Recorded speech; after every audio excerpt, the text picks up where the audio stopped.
Well, hi, folks. This is Darren with My RV Works. And from time to time, I'll get emails from folks that are asking questions. And I like the opportunity where I can actually take that question and turn it into maybe a teachable moment where we can all benefit from it. Okay, so what I've got today is an email from Michael. And let's just go take a look at his email and we'll try to go through this together. And maybe it'll add value to something that you have a question on yourself. So here's Michael's email.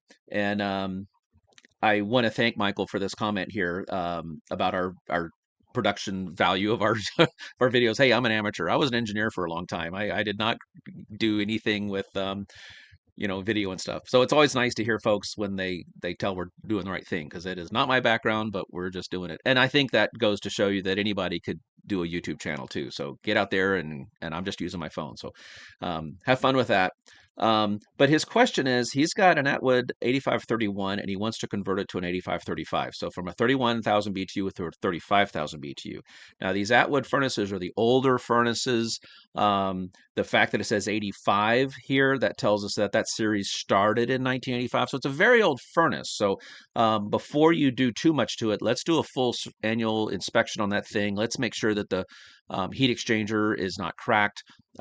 Let's just be smart about what we're doing, knowing full well that this thing is an antique. Okay, so in the manual it does talk about having a minimum of 4 vents, and those smaller vents that go to your basement, those don't count. It needs to be the full 4-inch size hole. But the meat of his question is, if he upgrades this furnace, you know, what does that mean? Now, his question is, he has to upgrade the motor and the orifice, and is there anything else in that? So what I want to do is share with you how I go about trying to determine what all needs to be done when you're going to be working on a furnace. So I am a fan of, as you may have seen from some of my other videos, I'm a fan of PanteraSales.com. Now, I am not an affiliate with them. I think their business is fantastic.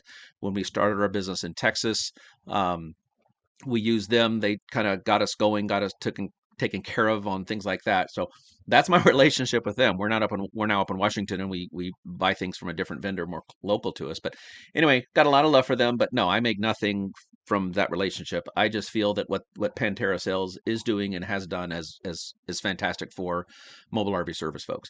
Now, so when we go to PanteraSales.com, what I want you to do is when you go down here to this little quick reference parts breakdown, this is why I'm bringing everybody to this page. If they're going to put this type of resources available for people, I want to let you guys know about it. Now, I have this catalog of parts that I'm about to show you, and it's been my coveted parts Bible that I've been kind of dog-earing and everything like my regular Bible. It's very well gone through, but when they put this on their website maybe a year or two ago, I just fell in love with it. So what we're going to do is we're going to go to their parts breakdown on Pantera Sales. We're going to view it, and we're just going to go full screen with it. And let's click this grid view. So here we have 200 and something pages of parts breakdowns. And so we're going to look for Atwood. Here's our little symbol up here. It looks like it starts right here. Let's go to this one. So here we have the 8500 series, and it's got all the parts breakdowns and all this kind of stuff. We're going to go to this page here. Okay, so let me try to zoom in.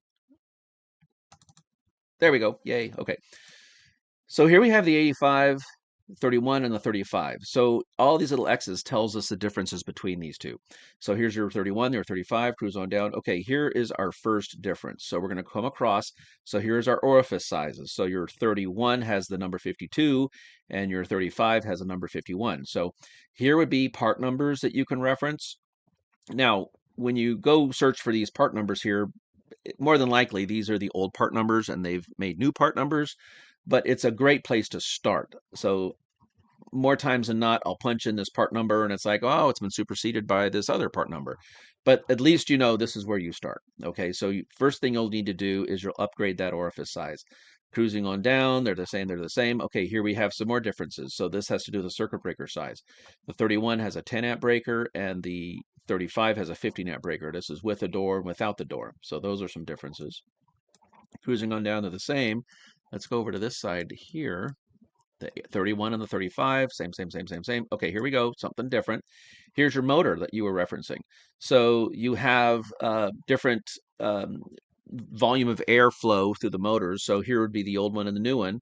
Again, the part numbers will be, these are the old part numbers. You might get lucky. So they're the same. You don't need a bracket on that one. Anyway, so that would be, let me go back to my, that would be the way I would go about determining what parts are different between the two furnaces. When I started my business and I needed to know what parts to stock in my service trailer, that right there is what I would go through to find the thing that was the most common between all furnaces, or all air conditioners, or all water heaters, or all refrigerators. And that's kind of my bell curve on what I would stock. If 20 furnaces or whatever use this part, I might as well get one, kind of keeping in mind that, well, I'm not going to get that silly part. Anyway, I hope that helps, and I hope that this adds value to anybody else that has questions like that, and more specifically, where to go to find information. And that's a tremendous resource that I use myself. So this is Darren from right there, Port Angeles, Washington. I'm actually in Joyce, Washington, signing off. And thanks for the question, Michael.